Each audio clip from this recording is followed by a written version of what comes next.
Olá, meu nome é Rafaela, eu sou plantonista de História e a dúvida que eu vou tirar agora está na lista de primeiro reinado que o Bonfá entregou. Primeira coisa que a gente tem que pensar é que fala, o texto indica, então vamos ler o texto e entender direitinho.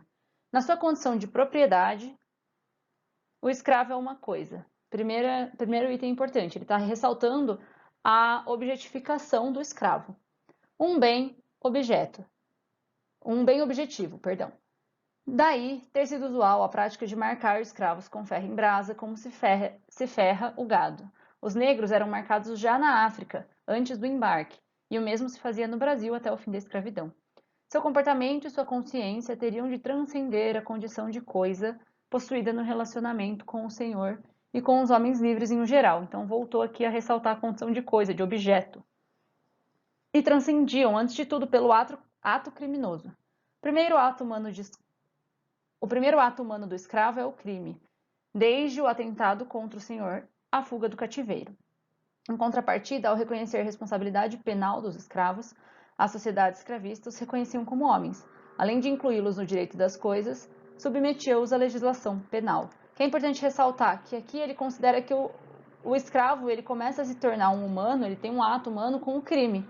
E quando você reconhece a responsabilidade penal do escravo, você, na verdade, está o reconhecendo como homem. Então, o que o texto está indicando é uma dualidade. Se, por um lado, eu vejo o escravo como um objeto, uma coisa que é comprada e vendida, que é para ser marcada, por outro, quando ele comete um crime, eu o vejo como uma pessoa como as outras da sociedade, que deve se responsabilizar pelo crime que cometeu. Então, aí, o texto indica a ambiguidade no reconhecimento pela sociedade colonial e imperial brasileira da condição do africano escravizado, que se manifesta sobretudo diante de algumas formas de resistência à exploração. Essa alternativa está certa, porque qual é a ambiguidade? Se por um lado ele é visto como uma coisa, um objeto, por outro, ele é visto como um ser humano quando convém, que é quando ele comete um crime e ele tem que ser responsabilizado e punido como um ser humano. B. A precocidade da legislação brasileira contra crimes hediondos e contra o desrespeito pelos africanos escravizados às obrigações e deveres de todo trabalhador moral. Não é isso que o texto está falando. O texto está mostrando, na verdade, essa ambiguidade, né? De como o escravizado é visto. C. O reconhecimento pelos governantes brasileiros na colônia e no império da necessidade de mediar e controlar as relações dos proprietários rurais com amplo contingente de africanos escravizados.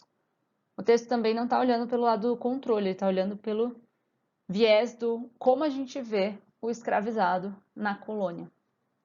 E D, o descumprimento pelos senhores de escravos no Brasil colonial e imperial das leis que regulavam o trabalho compulsório. Também não é disso que está sendo falado.